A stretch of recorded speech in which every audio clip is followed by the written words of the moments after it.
The moment Troy stood up from the head of the table, I knew something was coming. He had that look, chin up, chest out, like he was about to make an announcement at a shareholders' meeting instead of sitting at a family dinner. The dining room went quiet. Forks stopped moving. Even Kimberly, his wife, straightened in her chair with this eager little smile that made my stomach turn. "I need to say something," Troy said, his voice carrying across the table like he was addressing a crowd. 19 people, extended family, neighbors, a few of his business contacts he liked to show off for. "I've been thinking about this for a while, and I think it's time we all got honest about expectations." I was in the kitchen doorway holding a serving platter. I'd spent 6 hours preparing this meal. Roasted chicken with herbs I'd grown myself, garlic potatoes that took 40 minutes of hand mashing, 3 different vegetable sides, 2 pies cooling on the counter. My hands still smelled like rosemary and butter. My feet ached. I was 56 years old and I'd been on them since dawn. Troy looked directly at me. "Starting today, Mom, you eat your own food. Stop thinking I'm going to support some old woman who can't take care of herself." Scenarist, Denis Solovyov. Before we continue, we ask you to hit the hype button, subscribe, and like the video to help the channel grow. Tell us which city you are from in the comments. We would like to get to know our audience better. The silence that followed felt like a physical weight pressing down on the room. Someone's fork clinked against a plate. A chair creaked. I saw Gloria, Kimberly's mother, give me this pitying look, the kind you'd give a stray dog on the side of the road. Her mouth curved into a sympathetic frown that didn't reach her eyes. Kimberly wasn't even trying to hide her smirk. She was looking down at her plate, but her shoulders were shaking with suppressed laughter. I stood there in my apron, holding that platter, and something inside me went very still and very cold. It was like watching ice form on a lake. You don't hear it happen, but suddenly the surface is hard enough to walk on. I didn't cry. I didn't beg. I didn't even raise my voice. I set the platter down on the sideboard with deliberate care, making sure it didn't make a sound. I folded my dish towel with steady hands, creasing it into perfect thirds, the way I'd done 10,000 times before. Then I looked at my son. Really looked at him. At this man I'd raised. This man whose diapers I'd changed, whose homework I'd checked, whose business I'd bankrolled when no one else would touch him. "All right," I said. My voice was quiet, but it carried. "From today on, only my food." The room shifted uncomfortably. Someone coughed. Troy looked almost disappointed that I hadn't fallen apart. He'd wanted a scene. He'd wanted me to grovel or protest or make a fuss so he could play the martyr, the put-upon son finally standing up to his demanding mother. He'd wanted to look strong in front of his guests. I gave him a small smile instead. The kind of smile you give when you're holding all the cards and the other person doesn't know the game has even started. "Just don't forget," I said quietly. "I know how to cook." I walked out of that dining room with my spine straight and my head up. I didn't rush. I didn't slink away like a beaten dog. I walked like I owned the ground under my feet. Because in that house, legally speaking, I did. Behind me, conversation slowly started up again. Awkward, forced chatter, trying to cover the ugliness of what had just happened. I heard someone laugh too loud. I heard glass clinking. I heard Troy's voice, booming and jovial, trying to move past the moment he'd just created. I collected my purse from the kitchen counter, picked up the container of leftovers I'd planned to take home, and walked to my car. My hands weren't shaking. My breath was steady. And in my head, something had already begun to shift. A mechanism clicking into place, gears starting to turn, a machine I didn't even know I had inside me suddenly humming to life. They expected me to fall apart. They expected tears and apologies, and desperate phone calls asking to be let back in. They expected me to beg for my place at their table, to grovel for the privilege of serving them. I folded that dish towel one more time before setting it on the passenger seat, and I realized something. For the first time in 30 years, I wasn't tired. They had no idea what they'd just started. I couldn't sleep that night. Not from hurt, though that was there. A dull ache in my chest every time I replayed Troy's words, every time I saw Gloria's pitying face or Kimberly's hidden smirk. But mostly, I couldn't sleep because my brain had switched into a different gear entirely.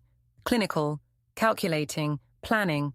At 2 a.m, I was sitting at my kitchen table in my small house. The house I'd lived in for 33 years. The house where I'd raised Troy and Maggie after their father was gone. It was quiet in a way that felt full rather than empty. The refrigerator hummed. The clock ticked. Outside, a car drove past with its bass thumping, then faded into silence. I had an old cardboard box in front of me, the kind that gets shoved in the back of a closet and forgotten for years. Inside were documents, insurance policies with my late husband's careful annotations in the margins, payment receipts organized by year, contracts with his signature and mine, side by side. Things my husband Dennis had been meticulous about organizing before the heart attack took him 12 years ago. Dennis had been an accountant. He'd understood that paper was power, that documentation was everything, that the person who kept the best records was the person who won. I was halfway through a stack of bank statements, some of them yellowed with age, when I heard the key turn in my front door. Only one other person had a key, Maggie. She came into the kitchen without turning on the hall light, moving with that slight hitch in her step, the limp she'd had since the car accident when she was 19. Some drunk driver ran a red light and T-boned her sedan. She'd spent 3 months in physical therapy, learning to walk again. Kimberly liked to make comments about it whenever Maggie wasn't in the room. Poor thing, shuffling around like an old lady already. Troy says it's because she never finished her exercises. Maggie never responded when she heard about these comments secondhand. She just filed them away, the way she filed away everything. "You're not sleeping either," she said. It wasn't a question. She knew me too well. "Come sit." She pulled out a chair across from me, her dark hair tied back in a ponytail, her face free of makeup and tight with the kind of anger that doesn't shout. Maggie's anger was like mine. It went inward, compressed itself, turned into something dense and purposeful. Troy's anger exploded outward. Maggie's anger became a tool. "That was humiliating," she said. Her voice was steady, but her hands were balled into fists on the table. "What he did tonight, in front of everyone. In front of people who respect you, who've known you for years." "Yes," I said simply. "You've been covering his business expenses for 2 years, Mom. I've seen the transfers. You paid his insurance premiums last quarter when his accounts were frozen. You co-signed on his commercial lease when he couldn't get approved on his own credit. You gave him $10,000 last Christmas because his payroll account was short. You've probably kept that joke of a car rental business afloat more than he has, and everyone knows it." I nodded slowly. I had copies of all of it. Every transfer, every check, every signed guarantee. "And now he wants to pretend you're some burden he's been carrying?" Maggie's voice shook. "He wants to rewrite history and make you the villain? Make you look like some helpless old woman who can't manage her own life?" "He wants control," I said, "of the narrative, of me, of what people think. He's drowning, Maggie. His business is failing. The car rental market is oversaturated, and he's got no capital to compete. He's bleeding money every month, and he needs someone to blame. Someone weaker. Someone who won't fight back." "Are you going to fight back?" I looked at my daughter, 27 years old, smart as hell, loyal to her bones. She'd seen through Troy years ago, back when he first started dating Kimberly, and his whole personality shifted toward performance and image. She'd watched him become someone she didn't recognize, or maybe someone she recognized too well. "I'm going to do something better than fight," I said. She leaned forward, and in the dim kitchen light, I saw something fierce and hungry in her face. "What do you need?" We talked until the sun came up. quiet voices in the kitchen, going through papers one by one, mapping out years of financial entanglements, like cartographers charting dangerous territory. Troy had always been reckless with money, impulsive, confident, terrible at reading fine print. He'd sign anything if it got him what he wanted in the moment. And I'd always been the one catching him when he fell, co-signing when he couldn't qualify, guaranteeing when no one else would, bailing out when the consequences came due. He thought that made me desperate for his approval. He thought that made me weak. He didn't realize it gave me leverage. Maggie squeezed my wrist as dawn light started filtering through the window, turning everything soft and gold. Her grip was warm and fierce and steady. "We're not doing this loud," she whispered. "We're doing it clean." I nodded. My voice changed right then. Something settled in my throat, in my chest, in the base of my spine. Something that felt like power. Something that felt like finally waking up after a long sleep. Troy called me 4 days later, like nothing had happened. I was in the grocery store parking lot, loading bags into my trunk when my phone buzzed. His name on the screen. I stared at it for a moment, watching it vibrate in my hand. I almost didn't answer. Then I realized every conversation from now on was evidence. Every word was data. Every interaction was something that could be documented, recorded, used. I answered on the fourth ring. "Mom." "Hey."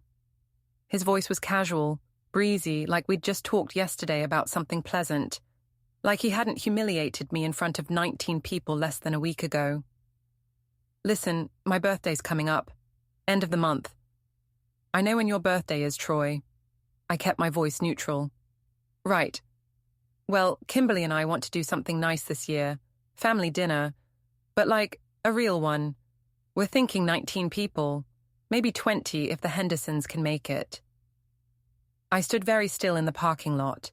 A shopping cart rattled past, pushed by a teenager in a store uniform. The sun was hot on my shoulders. A car alarm chirped as someone unlocked their doors 3 spaces over. 19, I repeated. "Yeah, family, some friends, couple of business contacts. You know how it is.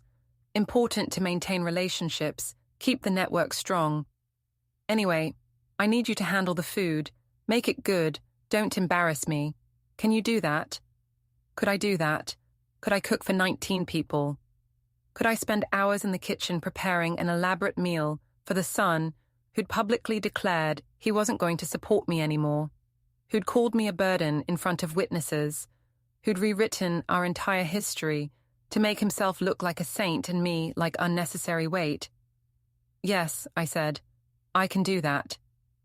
"Great. Perfect. We'll do it at your place. More room in that dining room. And honestly, the ambiance is better than our apartment. More homey, you know. I'll send you the full head count and dietary restrictions by the end of the week. You're a lifesaver, Mom. Really, I knew I could count on you." He hung up without saying goodbye. I stood there holding my phone, staring at the asphalt. A bird landed on the hood of my car, cocked its head at me with one bright black eye, then flew away in a flurry of brown feathers. 19 people. He'd just handed me a stage, an audience, witnesses. He thought he was giving me an order. He thought he was using me one more time, the way he'd used me for years, taking my money, my time, my labor, and never once saying thank you, just expecting it, just assuming I'd always be there to pick up his slack, cover his mistakes, make him look good. He said 19 like it was just a number, like it was just another demand I'd fulfill because that's what I did. That's what I'd always done. I repeated it in my mind. 19 witnesses, 19 people who would see exactly what I wanted them to see. He didn't realize that number was going to be his sentence. The next afternoon, Maggie and I went to the bank. Not my regular branch, a different one, across town, where I'd opened a separate account years ago. The kind of account you forget about until you need it. Small balance, minimal activity, perfect for keeping things private. We drove in silence, the radio off, both of us thinking through what we were about to do. We sat in a glass-walled office with a young woman named Patricia who specialized in estate planning and trust structures. She had one of those reassuring faces, calm, professional, kind. I'd made the appointment under the guise of organizing things before I get too old, the kind of thing that makes bank employees nod sympathetically and pull out forms without asking too many questions. "What exactly are you looking to protect, Mrs. Cross?" Patricia asked, her hands folded on the desk. "My house," I said, "and I want to make sure certain financial entanglements don't expose my assets if things go south with my son's business." She asked careful questions. I gave careful answers. I didn't lie. I didn't exaggerate. I just laid out the facts. My son ran a small car rental and auto service business. It was unstable. He'd missed payments. I'd co-signed on several agreements over the years. I wanted to make sure I wasn't going to lose everything I'd built if he defaulted completely. Patricia nodded. Her expression stayed neutral, but I saw understanding in her eyes. This wasn't unusual. She'd seen it before. Parents protecting themselves from their children's bad decisions, building walls before the flood came. "You have several options," she said. She pulled up a document on her computer and turned the screen so I could see. "You can create a revocable living trust and transfer your property into it. That separates your personal assets from any co-signed liabilities. If there's a default on loans you've guaranteed, the trust structure provides a significant layer of protection. And if he's already missed payments," Patricia pulled up something else on her computer.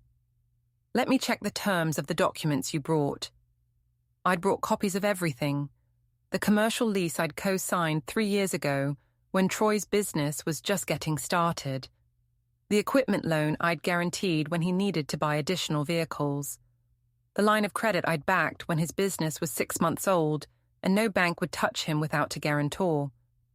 I'd signed them all without reading the fine print, trusting my son, believing he knew what he was doing. She read through them carefully. Her eyebrows went up slightly. She clicked through several pages, her finger tracing lines of text on the screen. "Mrs. Cross, these documents have some very specific clauses. Did you read them carefully before signing?" "My husband was the detail person," I said. "I trusted my son." "Well," she tapped the screen, "this one here, the equipment loan, has an acceleration clause tied to consecutive missed payments. If the borrower defaults, the guarantor doesn't just become responsible for the debt. The guarantor can assume ownership of the financed assets or trigger a full liquidation to satisfy the debt." "Meaning?" Maggie asked. "Meaning if your brother defaults, your mother doesn't just owe the money. She has the option to take control of what the loan was financing, his business equipment, the vehicles, possibly the business entity itself, depending on how the assets are titled and registered." Maggie and I looked at each other. Neither of us smiled, but something passed between us, electric and sharp. "And has he missed payments?" I asked quietly. Patricia pulled up another screen. Her fingers moved across the keyboard. "According to the bank's records, yes, 2 consecutive payments. He's currently 30 days from triggering the default clause." The room seemed to get very quiet. I could hear the hum of Patricia's computer. I could hear voices in the hallway outside, muffled and distant. I could hear my own heartbeat in my ears. "What do I need to do?" I asked. "Nothing," Patricia said. "Just wait. If he misses the next payment, which is due in 30 days, the clause activates automatically. At that point, you'll receive formal notification and you'll have options. You can pay the debt yourself and assume the assets. You can force a liquidation, or you can walk away and let it collapse. But the choice will be yours, not his." That document gave me more than money. It gave me more than protection. It gave me the right to stop asking. The next 2 weeks were a masterclass in small humiliations delivered with surgical precision. Kimberly started texting me daily. Little messages that looked like concern, but read like condescension dripping with fake sweetness. "Just checking in. Are you eating okay? Let me know if you need help with groceries. I worry about you being alone. Maybe we should set up a meal delivery service for you." She'd screenshot these conversations and post them on Instagram, carefully cropped, of course, so her followers only saw her performative kindness, not my short, cold replies. Not the fact that I never once asked for her help. I saw the posts because Maggie showed them to me. We'd sit at my kitchen table and scroll through Kimberly's feed together. It was like watching someone build a house made of lies, impressive in its construction, but fundamentally unstable. One post showed Kimberly standing in front of a donation bin at some charity event, her smile bright and her outfit coordinated. The caption read, "Giving back is so important. We all have to take care of those who can't take care of themselves. Family first." The hashtags were a parade of virtue signaling. Elder care, family matters, caregiver, blessed. "She wasn't even at that event," Maggie said flatly. I checked the charities page. That photo is from last year, and she never made a donation. She just posed with their bin. "Screenshot it," I said. Gloria called twice that week to suggest I consider my options now that I was living alone at my age. She had a friend who ran a very nice assisted living facility. Clean rooms, activities, meals provided, medical staff on site. "You wouldn't have to worry about anything, Linda. And it would take such a burden off Troy. He worries about you constantly, you know. It's affecting his health." I told her I wasn't worried. I told her Troy had nothing to worry about either. She made a sympathetic sound that was probably supposed to be comforting, but sounded more like pity mixed with smugness. "Well, dear, we all get older. Sometimes we don't recognize when we need help. That's why it's so important to have family who can see things clearly." "I see things very clearly, Gloria," I said. She didn't like that. The conversation ended shortly after. Troy started showing up unannounced. He'd walk into my house without knocking, open my fridge, comment on what I was eating or not eating. "You're looking thin, Mom. Are you taking care of yourself? Are you remembering to eat regular meals?" Always said loud enough that if neighbors were around, they'd hear his concern. His performance of being a good son, checking on his aging mother. One afternoon, he came by when I was reorganizing the garage. I had boxes stacked, tools laid out, years of accumulated possessions spread across the concrete floor. He stood in the doorway watching me work. "This is too much for you," he said. "You shouldn't be doing heavy lifting at your age. What if you fall? What if you hurt yourself and no one's around?" "I've been lifting heavy things my whole life, Troy," I said without looking at him. "I raised 2 children. I ran a commercial kitchen. I think I can handle a box of Christmas decorations. I'm just saying, maybe it's time to downsize. This house is too big for one person. Too much maintenance, too much yard work, too many stairs." There it was. The real reason for his concern. He wanted my house. He wanted me out of it, so he could sell it, rent it, leverage it somehow to save his failing business. He'd probably been planning it for months, building the narrative that I couldn't handle living alone, that I was becoming a liability, that the responsible thing would be for him to take control. "I'm not selling," I said. "I didn't say sell, I said downsize. Think about it logically, Mum. You're 56. That's not old, but it's not young either. What's your plan for the next 20 years? 30 years? You can't maintain this place forever." I stood up and looked at him directly. "This house is paid off. It's in my name, and I'm keeping it. That's my plan." His jaw tightened. He didn't like being told no. He never had. "We'll talk about it later," he said, "when you're being reasonable." He left. I watched him from the garage, watched him get in his car and drive away with more speed than necessary. Then I went inside, washed my hands, and called Maggie. "He's escalating," I said. "Good," Maggie replied. "Let him. Every move he makes, we document. Every comment, every visit, every time he tries to push you, it's all evidence." She was right. They thought they'd backed me into a corner. They thought they were tightening a noose. They were adorable. Corners are where I keep candles.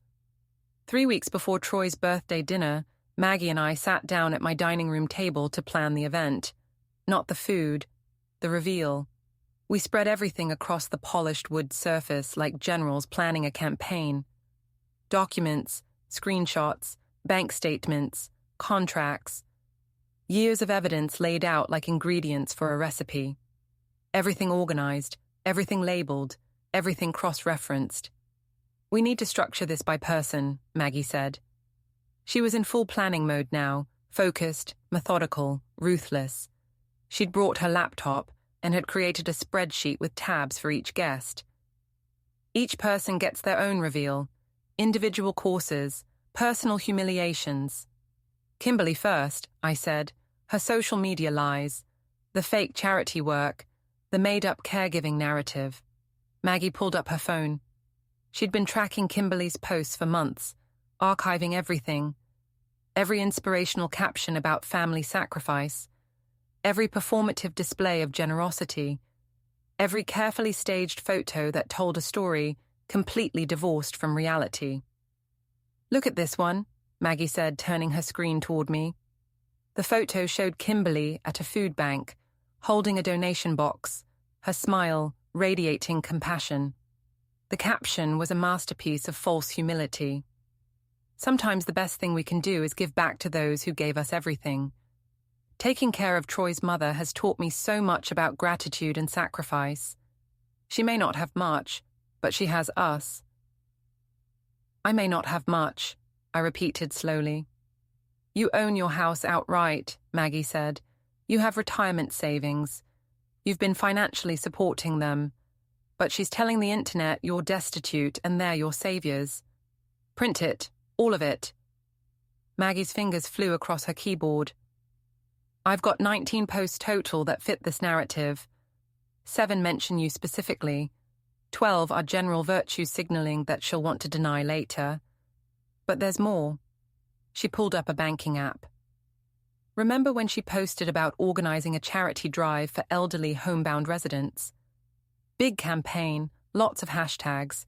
She collected almost $4,000 in donations." I remember. I'd seen the posts. Kimberly had been very proud of herself. "The charity she claimed to donate to, I called them. They have no record of receiving anything from her. The money went into her personal account and never came out." I sat back in my chair. "That's fraud." "That's evidence," Maggie corrected. "And we're not done. Gloria's next." She pulled up another file. Gloria had her own social media presence, less polished than Kimberly's, but no less performative. She posted constantly about her volunteer work, her church activities, her selfless dedication to community service. "She runs a fundraising group," Maggie said, "or she claims to, collects money for various causes, medical bills for families in need, supplies for schools, that kind of thing. Very noble. But I track the funds. Most of the money gets deposited and then immediately transferred to personal accounts. Her account. Sometimes Troy and Kimberly's account. The families she claims to help. I contacted 3 of them. None of them received anything close to what was supposedly raised for them." I looked at the numbers on Maggie's screen. Thousands of dollars, years of deception, all documented in posts that Gloria herself had made public, bragging about her generosity while pocketing the money meant for people who actually needed it. "How did you get all this?" I asked. "I'm an accountant, Mum. This is what I do. I follow money. And people like Gloria and Kimberly, they're not sophisticated, they're just bold. They think no one's paying attention because no one has called them out yet. Until now. Until now. We worked through the evening, building files for each person who'd be at that dinner. Not everyone would get a reveal. Some people were just collateral, witnesses who'd happened to accept an invitation. But Troy, Kimberly, and Gloria, they were going to get the full treatment. For Troy, we had the financial documents, the loans he'd defaulted on, the payment schedules he'd ignored, the clause that gave me control of his business assets. We had texts where he'd asked for money and promised to pay me back within weeks, then never mentioned it again. We had emails where he'd outlined business plans that required my financial backing, plans that had failed spectacularly, while he blamed market conditions and bad luck. We had the video too, the one Maggie had recorded the week before, when Troy had come to my house angry about a penalty fee on one of his loans. He'd been furious, loud, aggressive. He'd accused me of sabotaging him, of deliberately withholding information about the loan terms, of playing victim to make him look bad. He'd grabbed my arm, he'd shoved a glass jar off the counter, and it had shattered on the floor. He'd loomed over me, his face red, his voice sharp with rage, and Maggie had filmed all of it from the hallway, her phone steady in her hand. "This is nuclear," I said, watching the playback. "If we show this, it destroys any credibility he has as the concerned son." "That's the point," Maggie said. "He's been building this image of himself as your caretaker. Patient, generous, burdened but uncomplaining. This shows what he really is." I watched the video again, watched Troy's face contort with anger, watched myself stay calm, my voice level even as he escalated. "Do not yell in my kitchen. This is my house." That moment, that sentence, it had changed something in me, made me realize I didn't have to accept his rage. I didn't have to shrink back. This was my house, my space, my life. "We're going to need labels," I said, "for the serving dishes. Each person gets their own covered dish with their name on it. Like place cards." "Exactly like place cards, except instead of seating assignments, they'll find their truths." Maggie smiled. It wasn't a kind smile. It was the smile of someone who'd been patient for a very long time and was finally getting the chance to act. We worked until midnight, organizing everything, checking and double-checking our facts.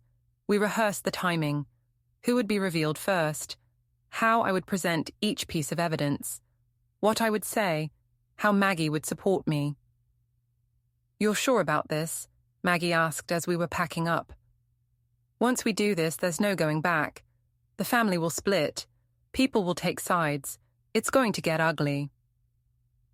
I looked at all the evidence spread across my table. Years of being used, years of being dismissed, years of watching my son become someone I didn't recognize, while his wife built a public persona on my suffering. "I'm sure," I said. "They've been eating at my table for years. It's time I served them something they actually deserve." With 2.5 weeks until the dinner, Maggie and I began the careful work of preparation. Not cooking, that would come later. This was about positioning, legal maneuvering, making sure every piece was locked in place before Troy realized he was already in checkmate. I visited a lawyer, not the family attorney who'd handled my husband's estate. Someone new, someone with no connection to Troy, someone who specialized in asset protection and contract law. His name was Bernard Hillman, and his office was downtown, in a building with polished floors and abstract art on the walls. "Tell me what you're protecting against," he said once we were seated in his conference room. I laid out the situation. My son's failing business. The loans I'd co-signed. The acceleration clauses that Patricia at the bank had identified. My concern that Troy might try to manipulate me into signing over my house or other assets under the guise of helping the family. Bernard listened without interrupting. He took notes on a yellow legal pad, his handwriting precise and small. "You've already established a trust?" he asked. "Yes, last week. The house is transferred into it." "Good. That's your primary asset protected. What else concerns you?" "I want to make sure that if I trigger those loan clauses, if I take ownership of his business assets, he can't claim I stole from him or manipulated him. I want everything documented, everything legal, everything ironclad." Bernard leaned back in his chair. "Mrs. Cross, what you're describing is a structured assumption of debt and assets based on default terms that your son agreed to when he signed the loan documents. If he defaults, and you exercise your rights under those contracts, there's nothing illegal or unethical about it. He signed the papers. He agreed to the terms. He'll say I tricked him. He'll say he didn't understand. Did you? No. The terms were standard. I didn't write them. The bank did. Then you're protected. As long as you follow the procedures outlined in the contracts, which primarily means waiting for the default to occur naturally and then filing the appropriate paperwork, you're operating within your legal rights. He walked me through the process, the timeline, the notifications Troy would receive, the window he'd have to respond, the steps I'd need to take to formally assume control of the assets. It was all very procedural, very bureaucratic, very legal. One more thing, I said. I'm planning to present some of this information to my family at a dinner. Evidence of financial mismanagement, social media fraud, that kind of thing. Is there anything I need to be careful about? Bernard's expression didn't change. Whose information are you presenting? Theirs. Posts they made public, contracts they signed, documents they created. I'm not fabricating anything or sharing private information that I obtained illegally. Then you're in the clear. Public social media posts are fair game. Signed contracts that you're a party to are fair game.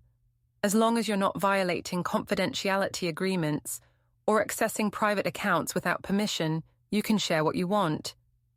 I felt something settle in my chest. Permission, legal standing, the knowledge that I wasn't doing anything wrong. I was just finally refusing to protect people from their own choices. Thank you, I said. Mrs. Cross? Bernard said as I was gathering my papers. I've been doing this for 23 years. I've seen a lot of family situations, and I can tell you that what you're doing, protecting yourself after years of being taken advantage of, is neither unusual nor wrong. Don't let anyone make you feel guilty for it. I nodded. I wasn't feeling guilty. I was feeling powerful. 10 days before the dinner, Troy's business situation collapsed further. I got the notification from the bank. He'd missed the third payment. The default clause had triggered automatically. Within 72 hours, I received certified mail outlining my options. Option 1, pay the debt myself, approximately $38,000, and assume ownership of all assets financed under the loan. Option 2, allow the bank to seize and liquidate the assets, which would satisfy most of the debt but leave me potentially liable for any shortfall. Option 3, walk away and let my credit take the hit. I chose option 1. I transferred the money from my savings account, the account I'd been building for 40 years. The account I'd been adding to every month, even when money was tight. The account I'd protected and grown and never touched except for emergencies. This was an emergency, just not the kind Troy had imagined. The bank processed the payment. The assets transferred to my name. 12 vehicles, sedans, SUVs, a cargo van, the commercial lease, which I was now responsible for, but also in control of, the insurance policies, the business registration itself, which had been structured as an LLC with Troy as the sole managing member. That status was about to change. I filed the appropriate paperwork.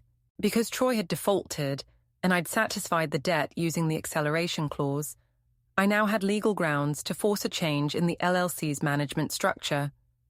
It would take a few weeks to process, but the wheels were in motion. Troy didn't know yet. The bank had sent him notifications, but he probably hadn't opened them. He was very good at ignoring things that required attention or action. Maggie and I celebrated quietly that night. No champagne, no dramatic toasts. Just coffee at my kitchen table, and the shared knowledge that we'd crossed a line Troy didn't even know existed. He's going to lose his mind, Maggie said. Yes. He's going to scream. He's going to threaten. He's going to try to blame you. Let him. Mom. Maggie reached across the table and took my hand. I need you to promise me something. When this goes down, when we do this at the dinner, you won't back down. You won't apologize. You won't let him make you feel like you're the one who did something wrong. I squeezed her hand. I won't. I promise. Because he's going to try. He's going to play the victim. He's going to act like you betrayed him, like you stabbed him in the back, like you're some vindictive monster who destroyed her own son out of spite. I know. And people might believe him at first. Some people always believe the person who cries the loudest. Maggie. I looked at her directly. I've spent 33 years being quiet, being accommodating, being the good mother who never makes waves. I'm done. When I walk into that dining room and start opening those dishes, I'm not going to hesitate. I'm not going to soften it. I'm going to serve them exactly what they've earned. She smiled. Good. We spent the rest of that evening finalizing the materials. Each covered dish would contain documents specific to one person. We'd arranged to borrow serving dishes from my old catering contacts, the heavy ceramic kind with lids, the kind that looked elegant and formal. 19 dishes total, though only 3 would contain actual revelations. The rest would hold regular food. For Kimberly, printed screenshots of her social media posts, the fake charity documentation, bank records showing where the donated money had actually gone, and a carefully written summary that laid out the fraud in simple terms. For Gloria, similar documentation of her fundraising schemes, testimonials from families who'd never received the help she'd publicly claimed to provide them, and copies of her own posts bragging about her generosity. For Troy, the loan documents with the default clause highlighted, the payment history showing his missed deadlines, the transfer paperwork showing I now owned his business assets, and the video. We'd put that on a USB drive with instructions to play it. We sealed each envelope carefully, wrote each name in clear print, set them aside. What about the actual food? Maggie asked. I'll cook, I said. I'm not going to starve them. I'm going to feed them beautifully, the way I always have. And then, when everyone's comfortable and full and relaxed, that's when we'll serve dessert. Dessert. The covered dishes are dessert. Each person gets their own special treat. Maggie laughed. It was a sharp, bright sound in the quiet kitchen. You're diabolical. I'm thorough. Over the next week, I shopped for ingredients. I planned the menu the way I used to plan banquets back when I worked in catering.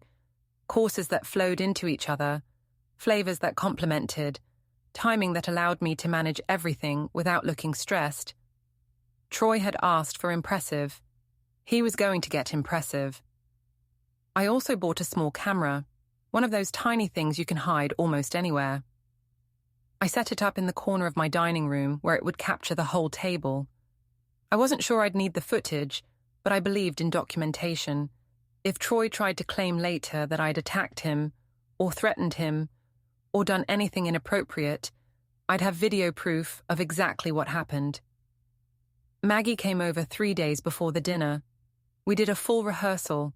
She sat at the table, and I practiced my lines, my presentation, my tone.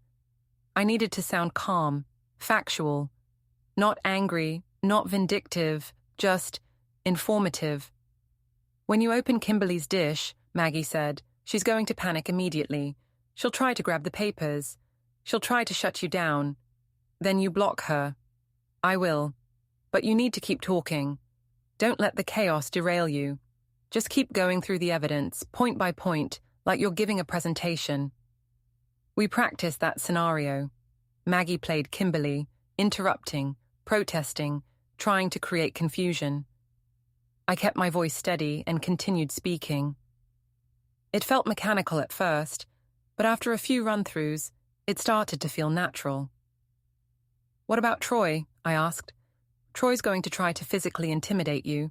He'll stand up. He'll move toward you. He'll try to use his size to make you back down. And you don't move. You plant your feet, you look at him, and you tell him to sit down. We practiced that too. Maggie stood, loomed, tried to crowd me. I held my ground. It felt strange at first, going against every instinct to defer, to step back, to make myself smaller. But after a few repetitions, it felt right, powerful. One more thing, Maggie said. The video. When we play it, the room is going to go completely silent. People are going to be shocked. That's the moment where you deliver the final blow. That's where you tell him about the business. I know. You sure you want to do it in front of everyone? You could tell him privately afterward. I shook my head. No. This has to be public. He humiliated me publicly. He's been lying about me publicly. He needs to face the consequences publicly. That's the only way this works. That's the only way I get my dignity back. Maggie studied me for a long moment. You've changed, she said. Since that night, since he said what he said at dinner, you're different. I'm not different, I said. I'm just done pretending. The day before the dinner, I received a text from Troy. All set for tomorrow, 7 p.m. Don't be late. And Mom, this is important for my reputation. Please don't mess it up. I stared at that message for a long time. The casual arrogance, the assumption that I existed to serve his needs, the complete lack of awareness that he'd already messed up everything himself. I replied, I'll be ready. And I would be. The day of Troy's birthday dinner arrived with clear skies and warm air. I woke up at 5 a.m, not from anxiety but from readiness. My mind was sharp, my hands were steady. I'd slept well for the first time in weeks. I started cooking at 6. Herb-crusted roast beef that needed hours in the oven. Garlic mashed potatoes with butter and cream. Roasted vegetables with olive oil and sea salt. Fresh bread that I'd made from scratch the night before. A garden salad with homemade vinaigrette. 2 pies. Apple and cherry, cooling on wire racks. The house filled with good smells. Rosemary and thyme. Butter and garlic. Caramelized onions. Baking bread. The kind of smells that make people feel welcome and safe and cared for. That was important. I wanted them comfortable. I wanted them relaxed. I wanted their guard down when the moment came. Maggie arrived at noon to help with setup. We arranged the dining room carefully. 19 place settings with my good china. The set I'd received as a wedding gift 40 years ago and only used for special occasions. Crystal glasses, cloth napkins, fresh flowers in the center of the table, and at each place setting, beside the dinner plate, a covered ceramic dish. Most of them contained individual servings of dessert. Tiramisu that I'd made the day before, portioned into small ramekins. But 3 of them, the ones at Troy's seat, Kimberly's seat, and Gloria's seat, contained something else entirely. It looks beautiful, Maggie said, surveying the table, like a real celebration.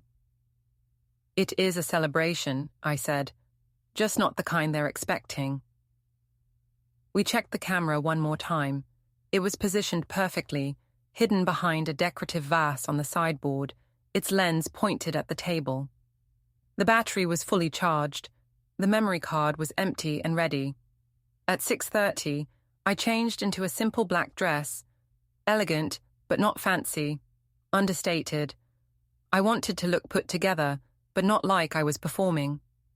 This wasn't about me trying to prove anything. This was about me simply stating facts. Maggie changed too. She wore dark slacks and a grey blouse. Professional, serious. She looked like what she was, a competent adult who wasn't going to be pushed around. The first guests arrived at 6:45.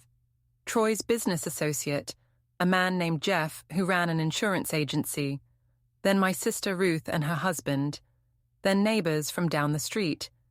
They came in smiling, complimenting the decorations, the smells, my dress. I greeted each one warmly, offered drinks, made small talk, played the role of gracious hostess because that's what the evening required at this stage. Later, I'd play a different role. But for now, I was the woman they expected me to be. Troy and Kimberly arrived fashionably late at 7:15. Troy wore a suit. Kimberly wore a dress that probably cost more than my monthly grocery budget. They swept in like visiting dignitaries. Troy's hand on the small of Kimberly's back, both of them wearing practice smiles. Mom, Troy hugged me briefly. Everything looks amazing. I knew I could count on you. Kimberly kissed the air near my cheek. Linda, you've outdone yourself. This is so elegant, very classy. Gloria arrived with them, of course. She never missed an opportunity to be part of Troy and Kimberly's circle. She wore too much jewelry and too much perfume, and carried a wrapped gift that was probably expensive and useless. By 7:30, all 19 guests had arrived. I seated everyone according to the place cards I'd prepared. Troy at the head of the table, naturally, it was his birthday. Kimberly to his right, Gloria to his left, Maggie down at the other end, positioned where she could see everything. I served the meal in courses, salad first, then bread, then the main course, which I brought out on platters and let people serve themselves family style. It was delicious. I could tell from the faces around the table, the compliments, the way people went back for seconds. Troy held court during dinner. He told stories about his business successes, most of them exaggerated or outright fabricated. He laughed loudly. He clinked glasses with his friends. He played the role of successful entrepreneur, celebrating another year of life, surrounded by people who admired him. Kimberly chimed in at strategic moments, adding little details to his stories, laughing at his jokes, touching his arm affectionately, the perfect supportive wife. Gloria nodded along, beaming at her son-in-law, occasionally glancing at me with that same pitying expression I'd seen the night Troy humiliated me, as if to say, "See? This is what real success looks like. This is what you should aspire to." I smiled and nodded and cleared plates. I refilled wine glasses. I played my part perfectly.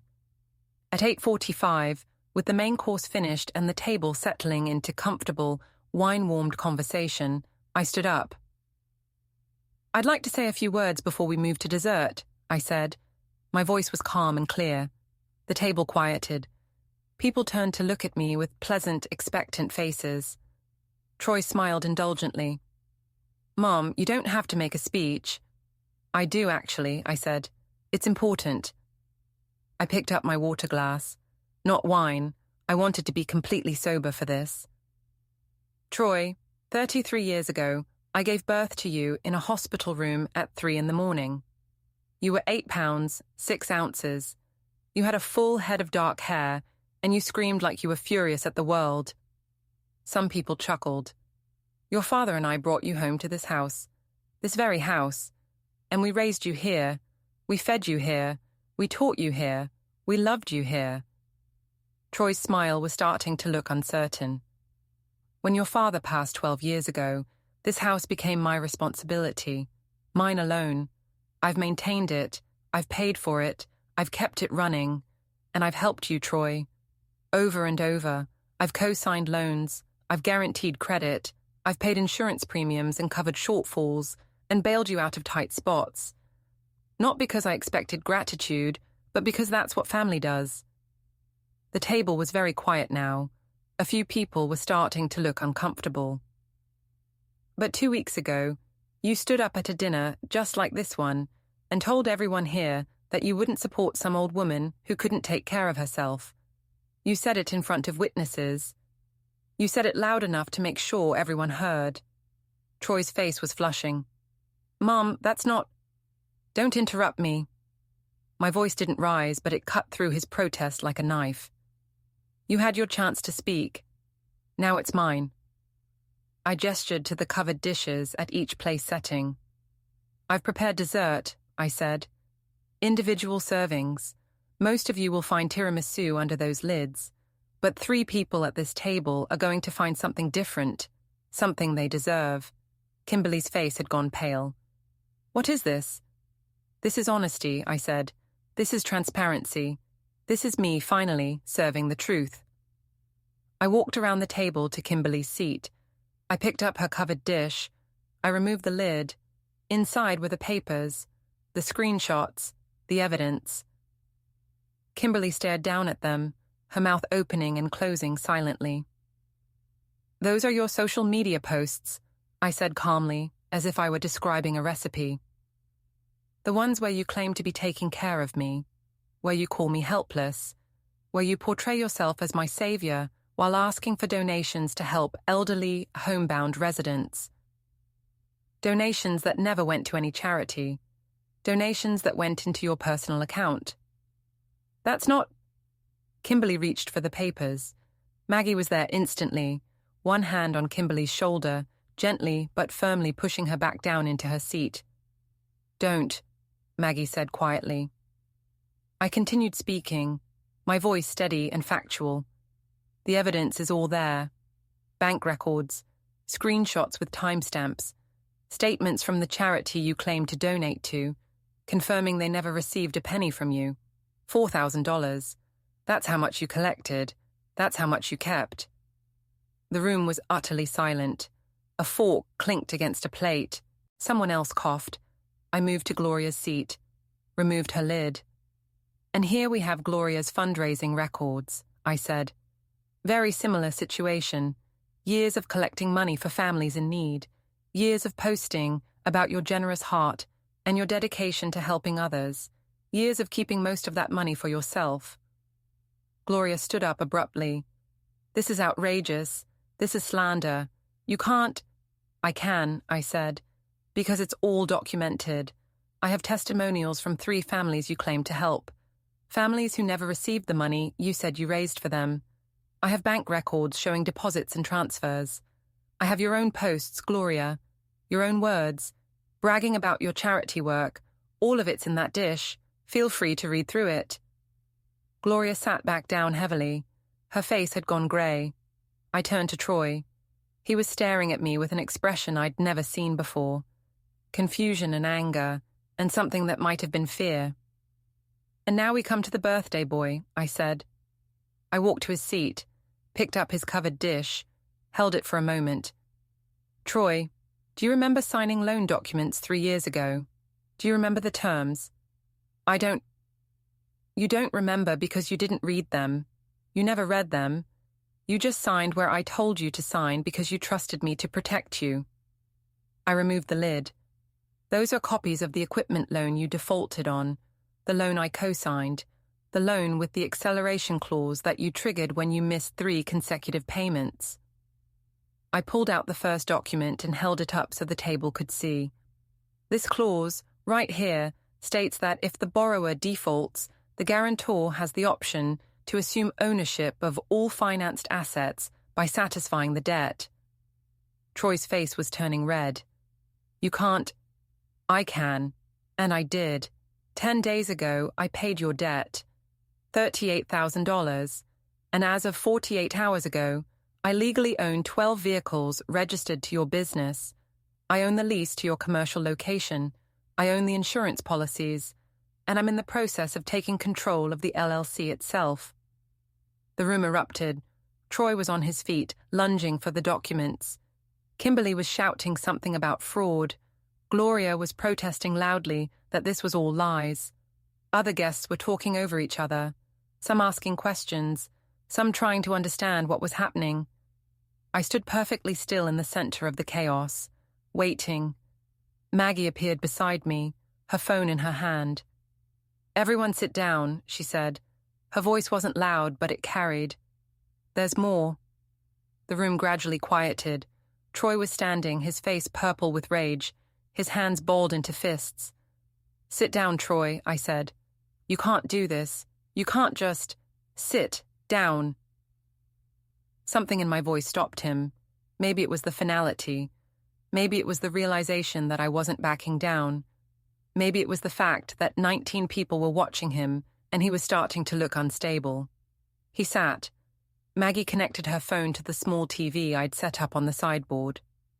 Everyone needs to see this, she said. The video started playing. It was Troy in my kitchen 1 week ago. He was yelling. His face was contorted with rage.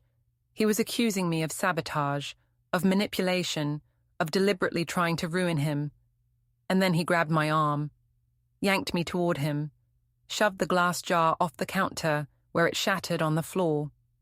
The room watched in absolute silence. On the screen, my voice came through calm and steady. Do not yell in my kitchen. This is my house.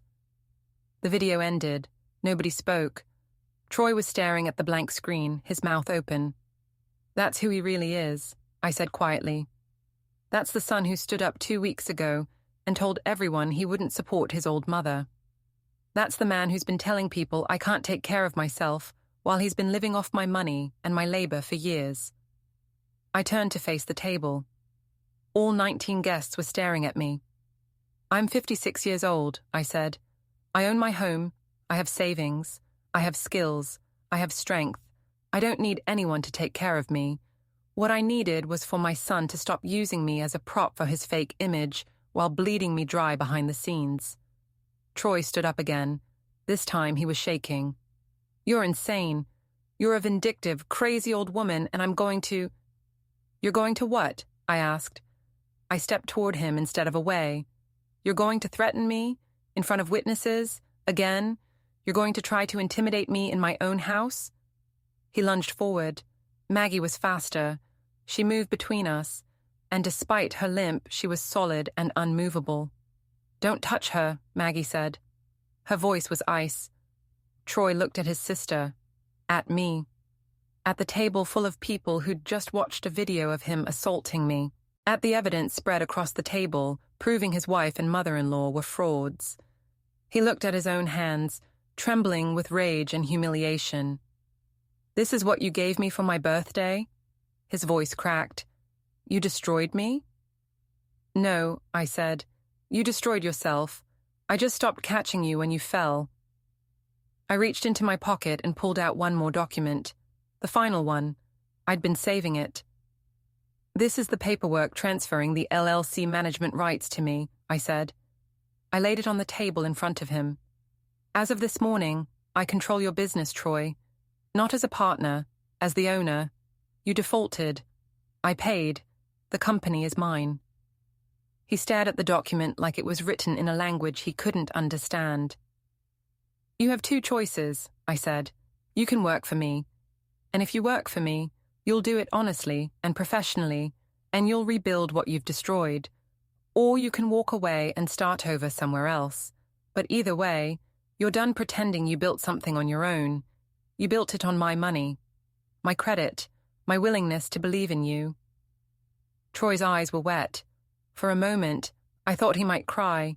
Instead, he grabbed the document and ripped it in half. I'll sue you, he said. His voice was hoarse. I'll fight this. I'll tell everyone what you did. Go ahead, I said. Tell them. Show them the contracts you signed. Show them the evidence. I'll be happy to present my side in court. I'll bring the video. I'll bring Maggie's testimony. I'll bring every receipt and every record. You really want to do that? He didn't answer. Kimberly was already gathering her things, her face blotchy with crying. Gloria was sitting frozen, still staring at the documents in her dish.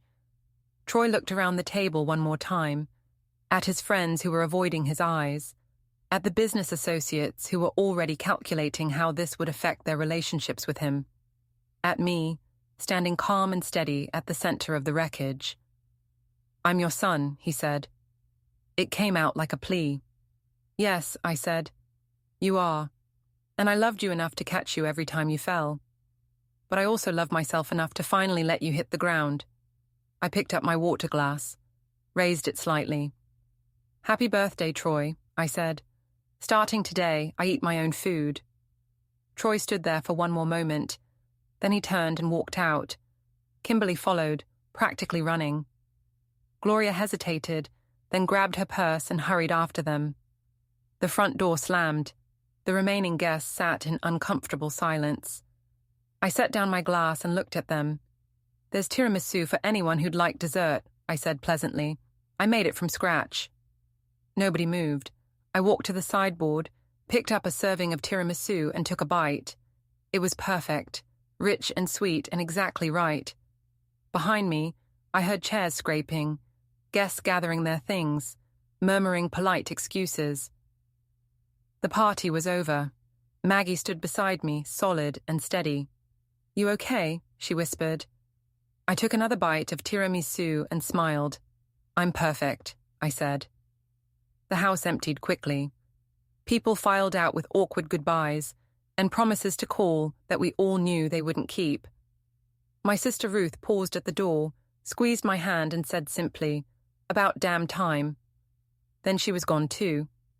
Within 20 minutes, it was just me and Maggie, standing in the dining room, surrounded by abandoned plates and half-empty wine glasses. The covered dishes sat on the table like evidence at a crime scene. The camera was still recording from its hiding spot behind the vase. "We should document everything," Maggie said. She was already pulling out her phone, photographing the dishes, the documents, the table setting. In case he does try to sue, in case he tries to claim you attacked him or made things up. "He won't sue," I said. "He can't afford to, and he knows he'd lose." But I let her photograph anyway. It was smart, it was thorough, it was the kind of thinking that had gotten us here. I turned off the camera and removed the memory card, added it to the folder of evidence we'd been building for weeks. Everything organized, everything labeled, everything ready if we needed it. My phone buzzed. A text from Troy. "You're going to regret this." I showed it to Maggie. She snorted. "Is he seriously threatening you via text? Does he not understand how evidence works?" I didn't reply to him. I just screenshot the message and added it to the folder. Another buzz. This time from Kimberly. "You're a bitter old woman who can't stand to see other people happy. This is pathetic." Screenshot. Save. File. "They're melting down," Maggie said. "Let them." We cleaned up in silence for a while, scraping plates, stacking dishes, wrapping leftovers. The mechanical work felt good, grounding, normal. "Mom," Maggie said after a while, "what you did tonight, that took guts. Real guts. I'm proud of you." I looked at my daughter, at this woman who'd stood by me, who'd helped me plan, who'd documented everything, who'd physically put herself between me and her brother when he got aggressive. She'd chosen me over him, over family peace, over the easy path. "I couldn't have done it without you," I said. "Yeah, you could have. You're tougher than you give yourself credit for." Maybe, but I was glad I hadn't had to do it alone. We finished cleaning around 10:30. The dining room looked normal again, peaceful, like nothing had happened, like we hadn't just detonated a bomb in the middle of my family structure. "What happens now?" Maggie asked. She was sitting at the kitchen table, her shoes kicked off, exhaustion finally showing on her face. "Now?" I poured us both tea. "Now we wait. The business transfer will finalize in about 10 days. Troy will either come back to work for me, or he won't. Either way, I control the assets." "What if he tries to sabotage something, damage the vehicles or trash the office?" "He won't. He's not that stupid. And besides, everything's insured in my name now. He'd only be hurting himself." "What about Kimberly and Gloria? What about them? The fraud, the fake charity work, are you going to report them?" I considered that. Part of me wanted to. Part of me wanted to watch them face legal consequences for stealing money, meant for people who actually needed help. But another part of me was just tired. Tired of fighting, tired of caring, tired of letting them take up space in my head. "No," I said, "I'm not going to report them, but I am going to make sure everyone who donated to their fake causes knows the truth. I'm going to send copies of everything to the people they defrauded. What those people do with the information is up to them." Maggie nodded. "That's fair." My phone buzzed again. Another text from Troy. "Please call me, we need to talk." I stared at it for a long moment. 2 weeks ago, I would have called immediately. I would have tried to smooth things over. I would have apologized for upsetting him even though I'd done nothing wrong. Now I felt nothing. No guilt, no anxiety, no urge to fix things. I set the phone face down on the table. "You're really not going to respond?" Maggie asked. "He knows where I live. He wants to talk. He can come here like an adult. But if he comes to yell, to threaten, to try to intimidate me, I'll call the police. I have the video. I have witnesses. I have documentation. I'm done letting him think his anger is more important than my peace." Maggie smiled. "You've really changed." "No," I said. "I've just stopped pretending." We sat in comfortable silence for a while, drinking tea, letting the adrenaline drain away. Around 11, Maggie stood to leave. "You going to be okay alone tonight?" "I'm going to be fine." She hugged me at the door. A real hug, tight and fierce. "Call me if you need anything. Anything at all. I'll come right over." "I know, thank you." After she left, I walked through my quiet house. The house I'd lived in for 33 years. The house I'd raised my children in. The house I'd fought to keep. The house that was finally, completely, undeniably mine. I poured myself a glass of wine. I rarely drank alone, but tonight felt like an exception.